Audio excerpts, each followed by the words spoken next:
तुर्की में कश्ती डूबने वाले क्वेटा के बदकिस्मत खानदान के तमाम अफराद की इस्तांबुल में तदफीन कर दी गई। सैयद अली आगा इनकी अहलिया अपने 4 बच्चों समेत तुर्किया के समंदर से यूरोप जाते हुए कश्ती डूबने के बाद जाँ बहक हो गए थे। बेहतर मुस्तकबिल की तलाश में यूरोप जाने वाले बदकिस्मत खानदान की इस्तांबुल में तदफीन कर दी गई। क्वेटा में अलमदाद रोड के रिहायशी सैयद अली आगा, इनकी अहलिया 40 साला बीबी ताहिरा, 4 बच्चे 14 साला सुभान, 12 साला सज्जाद, 10 साला फातिमा और 5 साला कौसर तुर्किया के समंदर में यूनान जाते हुए कश्ती उलटने से जाँ भाग हो गए थे। अली आगा के रिश्तेदार आदिल शाह के मुताबिक 15 साल कबल अली आगा शादी के बाद पाकिस्तान से तुर्किया चले गए, जहाँ वो मेहनत मजदूरी करते थे।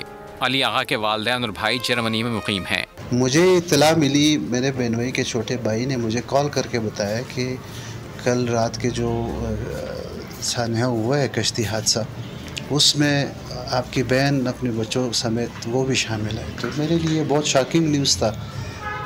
तो मेरे पेरेंट्स को ये सुनना बड़ा मुश्किल गुज़रा। अभी हम कर्ब से गुज़र रहे हैं, बहुत मुश्किल है हमारे लिए। आदिल शाह का कहना है कि 20 मार्च को इन्हें इनके रिश्तेदारों की मौत की इत्तला मिली। मैयतों को पाकिस्तान लाने के लिए उनके पास वसाइल नहीं थे, जिस पर इस्तांबुल में ही तदफीन की गई।